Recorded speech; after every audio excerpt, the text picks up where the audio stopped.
Everyone, and welcome to our Tuesday check-in here at Westminster United Church in Thunder Bay.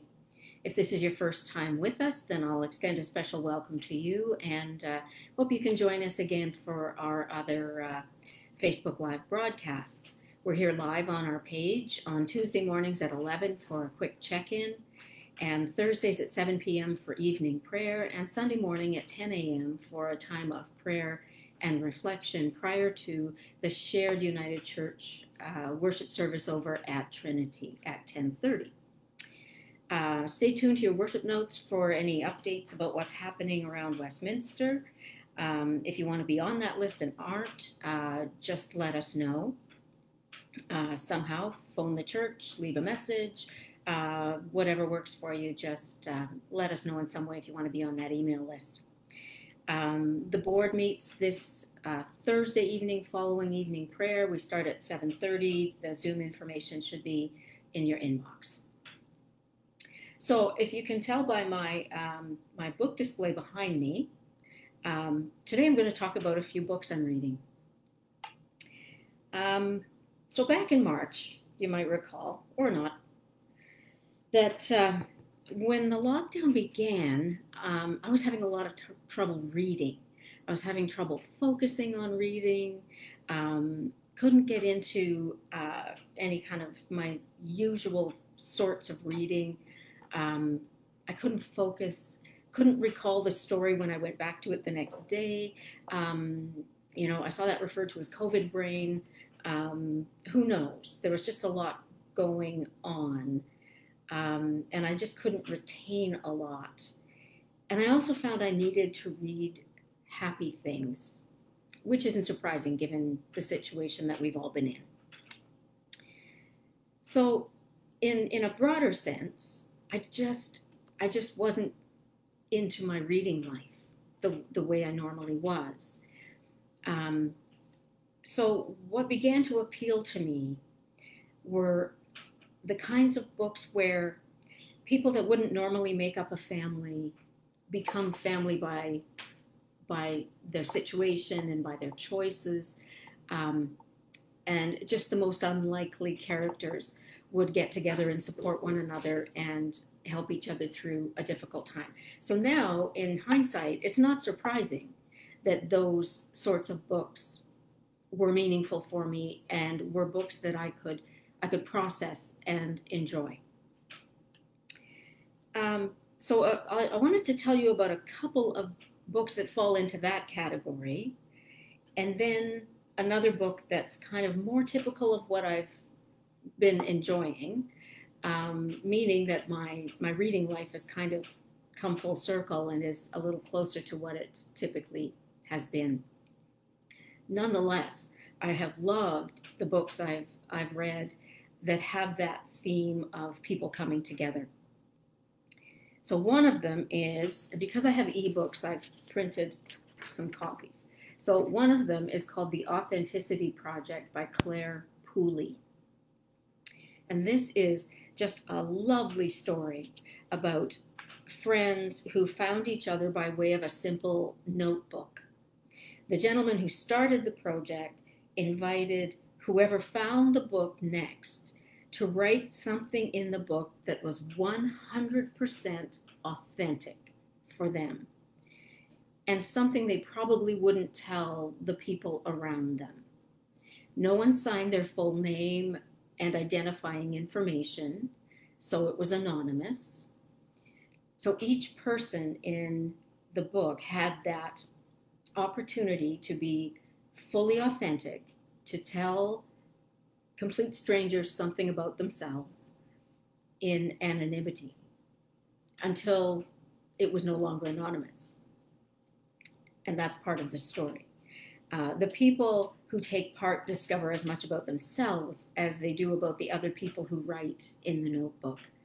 And there are funny moments in it, and there are poignant moments. It's just a really lovely book. Another one that I really enjoyed was The Garden of Small Beginnings by Abby Waxman. And this is just a charming book. And it's a good one to read this time of year because it's about gardening. And so it's about a young mother whose partner has died and she's raising their 2 children. And she's in a bit of a rut and is grieving. And so as part of her job, she's asked to take part with her children in a 6-week course on gardening. And every Saturday they go to the course. It's out in the country, and they meet there with their instructor and a quirky group of students also there to learn gardening. It's a diverse group. It's an interesting group, and again, there are humorous and sad moments as this group of Saturday gardeners become a sort of family for one another. And that is just really great reading. Now, as our time of isolation has moved forward, and I've gotten back into some of my more typical reading patterns, I admit I'm still struggling to read nonfiction.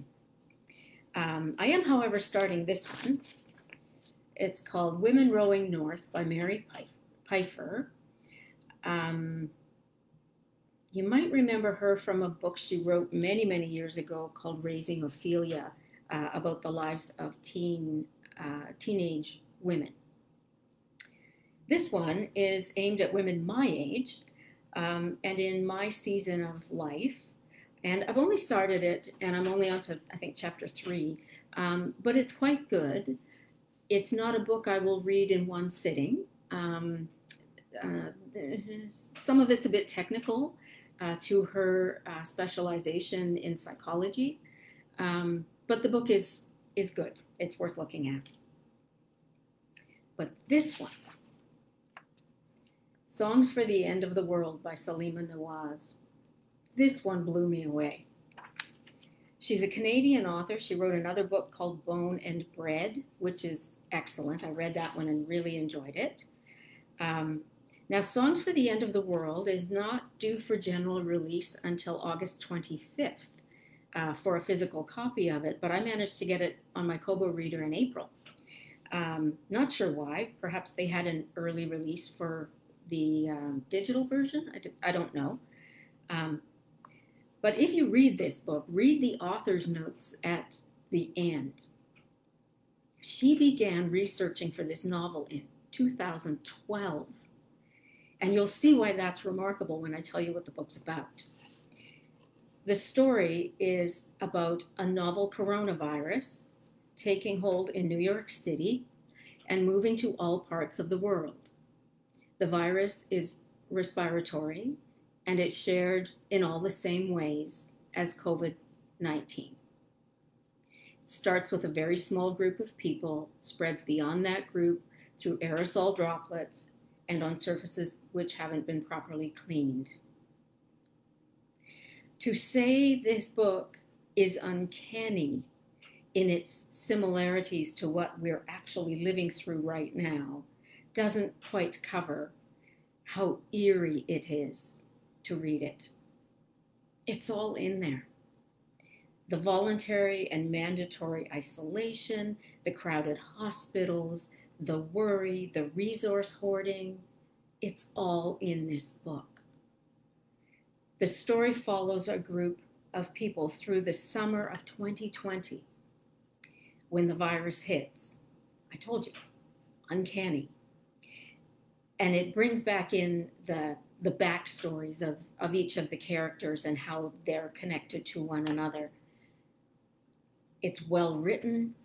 The characters come to life on the page, which always makes for a good reading experience. But it's, wow. Wow. It's very, very similar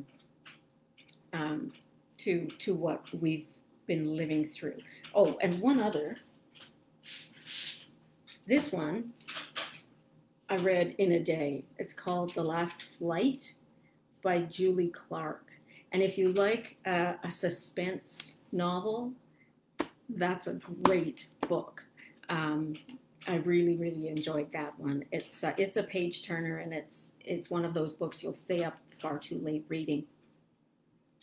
Now, I also read two books that weren't for me in the last bit of time. One I finished and one I did not. Life is too short to read books you're not enjoying. So I won't tell you what those titles are, because neither is poorly written. They just weren't the right books for me right now.